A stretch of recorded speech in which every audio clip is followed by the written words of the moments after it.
안녕하세요. 감동사연 채널 왈칵입니다. 오늘의 사연자분 소개 부탁드립니다. 안녕하세요. 저는 중국 항공사에서 승무원으로 일하고 있는 천샤오윈이라 해요. 항공사 스튜어디스는 모든 여자들의 로망이듯이 우리 중국도 스튜어디스 인기가 대단해요. 어릴 적부터 키 좀 크고 예쁘장한 여자아이들의 꿈은 모두 스튜어디스였습니다. 유니폼을 입고 비행기에서 일한다는 점과 그리고 시집을 잘 간다는 게 정말 큰 메리트였죠. 저도 한미모했던지라 고등학교에 들어갔을 때 선생님이 스튜어디스 학과를 권유했어요. 사실 공부도 그리 잘하지 못했고 가진 건 쭉쭉 뻗은 몸매와 화려한 미모였기 때문에 지원했죠.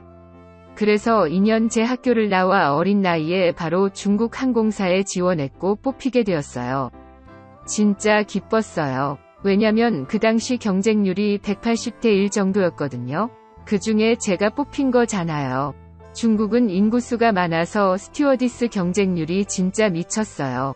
왜냐면 다른 직종에 비해 연봉도 높고 복지도 괜찮기 때문에 여자들에게 최고의 직장이잖아요. 채용 과정에서 여러 가지 테스트를 해서 힘들긴 했지만 승무원이 되기 위해서라면 뭐든 할 수 있었죠. 그렇게 인턴의 과정을 거쳐 저는 병아리 승무원이 되었어요. 제 오랜 로망이었던 유니폼을 입고 캐리어를 끌며 동료들과 공항을 탁탁탁탁 당차게 걸으니 공항에 있는 사람들이 저를 쳐다보는 게 느껴지더라고요. 괜히 어깨가 으쓱였습니다. 하지만 첫 비행을 하고 나서 저는 큰 좌절감을 느꼈습니다. 어린 승무원이라 복도를 조심조심 다니며 승객들에게 마실 것을 나눠드리고 있었어요. 그러다 외국인 승객이 저에게 Can you put an ice in your coffee? 라고 물어보는 거예요. 사실 저 영어는 잘 못해요. 아니 저 말고도 우리 중국 승무원들 대부분 영어 잘 못해요. 저는 너무 당황해서 마지막 단어인 커피만 알아듣고 커피 하고 따뜻한 커피를 줬어요. 그러니 고개를 갸우뚱하며 Please put in one ice 라며 저를 위해 천천히 말해줬어요. 근데 사람이 긴장을 하다 보니까 아는 단어인데도 너무 혼란스러운 거예요. 소위 멘붕이 온 상태로 저는 눈을 대굴대굴 굴리며 커피 드렸는데 어째 라고 말해버렸어요. 승무원으로서 이런 실수를 하면 안 됐었는데. 그러니 그 외국인 승객은 한숨을 쉬며 That's okay 했어요. 제가 영어를 못한다는 걸 눈치채고 그냥 이 상황을 무마시키고 싶었나 봐요. 그런데 갑자기 옆에서 동료 한국인 승무원이 걸어오며 Would you like a piece of ice? 이러는 거예요. 그 외국인 승객은 그제야 환히 웃으며 땡스 하며 그 승무원을 향해 엄지척을 날렸어요. 그 한국인 승무원은 아주 유창한 발음과 회화 실력으로 외국인 승객을 만족시켰습니다. 저는 고마운 마음과 그리고 부러운 마음이 공존했어요. 그래도 고마운 거니 씨에 라고 했죠. 그러니 한국인 승무원 지영은 아니에요 저분 발음이 영국식이어서 저도 살짝 헷갈렸어요 라는 거예요.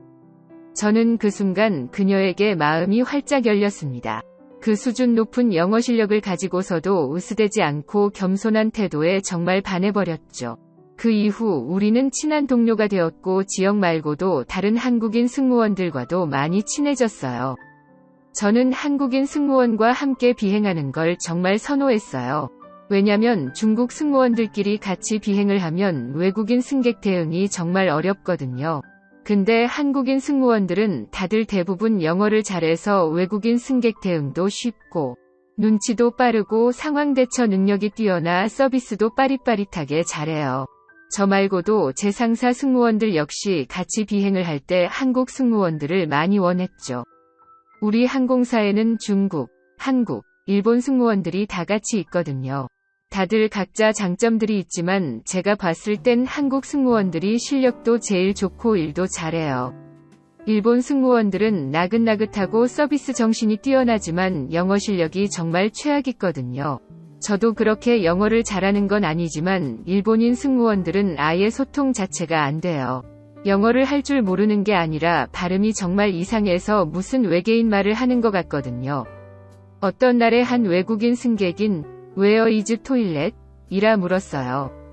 건너 복도에 있던 저도 알아들었거든요. 근데 일본인 승무원 마키가 자꾸 이러는 거예요. 답답하게. 그 외국인 승객도 답답했는지 아주 천천히 이라고 말하며 화장실 바디랭귀지를 하니까 마키가 라는 거예요. 저는 그 순간 얼굴이 화끈해졌습니다. 아무리 외국인 승무원이라도 우리 항공사 직원이니까 중국 항공의 이미지인 거잖아요. 아무튼 일본인 승무원들은 자기들끼리 뭉치는 경향이 세고 중국어도 배우지 않으려 해서 별로 안 좋아했어요. 그러던 어느 날 사단이 일어나고 말았어요. 우리 승무원들은 회사 전용 어플을 사용해서 스케줄을 서로 공유하거든요. 그런데 한국인 승무원 지영이가 회사 어플이 접속되지 않는다며 저한테 그러는 거예요. 제가 들어가니까 잘 접속이 되더라고요. 그래서 지영에게 휴대폰이 이상한 거 아니냐며 나무랐죠. 근데 알고 보니 회사에서 한국인 승무원들을 해고하기 위해 미리 계정을 다 차단해 놓은 거였어요. 이틀 뒤에 한국인 승무원 70명 넘게 단체 해고 통보를 받았다는 거예요. 소식을 전해들은 우리 중국 승무원들은 너나 할 것 없이 큰 충격에 휩싸였어요. 진짜 말도 안 되는데? 일본인 승무원은 그냥 두고 왜 일 잘하는 한국인 승무원만 해고하는데? 우리는 진짜 이해가 안 돼서 회사에 문의를 했지만 바이러스 때문에 경영난이 와서 어쩔 수 없다는 말만 되돌아왔어요. 아니 그러면 일본인 승무원들도 마찬가지로 해고시켜야 되는 거잖아요. 그 이후 주니어급 한국 승무원들은 다들 고국으로 돌아갔고 우리는 여전히 일을 해야 했어요. 한국인 승무원들이 없어지자 기내에서는 상황에 대처할 수 있는 인재가 부족했어요. 우선 발음이 유창한 영어 실력을 가진 승무원이 없어 외국 승객 대응에 대혼란이 왔어요. 보통 한국인 승무원들이 일분담과 팀워크가 좋아 업무 효율을 강화했거든요. 근데 일 정리를 해줄 사람이 없으니까 자꾸 일본인 승무원들이랑 동선이 부딪히고 또 부딪히면 서로 커뮤니케이션을 하며 정리를 해야 되는데 말은 또 안 통하고 돌아버리죠. 그리고 한국인 승무원들은 문화에 대한 지식이 많아서 중동 쪽 승객이 타면 저희에게 해서는 안 될 행동들을 말해주며 승객 한 명 한 명에 대한 서비스 질을 높였죠. 근데 그렇게 주의를 주는 승무원도 없으니까 점점 승무원에 대한 불만이 많아졌고 우리 항공사는 그 해에 가장 많은 컴플레인을 받고 말았습니다. 한국인 승무원이 있을 때는 그래도 한중일 승무원들 다 협력하며 지내고 있었는데 우리는 연결해주는 한국 승무원들이 사라지니 점점 일본과 중국 파벌이 되고 말았어요. 서로 뒷담화 까고 이상한 소문 내고 괜히 따돌리고 몸도 정신도 지쳐만 갔습니다. 저는 그래서 휴직을 내고 1년 동안 쉬었어요. 휴직을 하는 동안 새로운 꿈이 생겼죠. 한국어 공부를 해서 한국 항공사에 취직을 하는 거요. 그러면 한국 승무원들과 함께 일할 수 있는 거잖아요. 아직 제 실력은 한참 멀었지만 제가 한국에서 승무원 일을 할 수 있겠죠? 그럼 지금까지 제 사연 들어주셔서 감사합니다. 천샤오이님, 한국인 승무원들에게 많은 감명을 받으셨군요. 전 세계 어딜 가든 한국 승무원들이 제일 친절하다는 평가를 받습니다. 우리 한국 승무원들의 서비스와 실력이 정말 자랑스러워지는 사연이네요. 이상 감동사연 채널 왈칵이었습니다. 시청해주셔서 감사합니다.